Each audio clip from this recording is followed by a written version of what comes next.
बाजेटखौ लानानैथ' बुंगोन खम फैयाखै नङा खम फैदों नाथाय बेराफारसेथिं नोङो थांनाय इलेक्सननि आगोलनो मानगोनां हिमन्त बिश्व शर्मा सारा 1000 crore मोनसे पेकेज फोसावखाबाय आरो बे 1000 crore फ्लाइअभार आरो किसुमान इनफ्रास्ट्राक्चारखौ मावनो थाखाय आखायाव लाबाय दा बबेथिंबा नों होदोंब्ला बबेथिंबा एसेब्लाबो माइनासा जागोन नङा होमबा दा नों 1000 crore जुदि नों मोनखाबायब्ला मबेबा साइडआवथ' नोंखौ एसे खमखौ हरगोन नाथाय बेयावनो जोबथा नङा एडिशनेल निस्सय होगोन खम मोनदों होननानै जोङो नुदों खिन्थु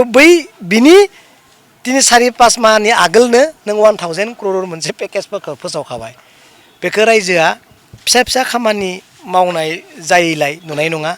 गिदिर खामानि जायफ्रा दिनै रेलवे फ्लाइअभार होनायखौ जों नुनो मोनदों मोनथाम मोनब्रैसो बे 1000 crore बेयावनो साफिसियेन्ट जानानै दङ।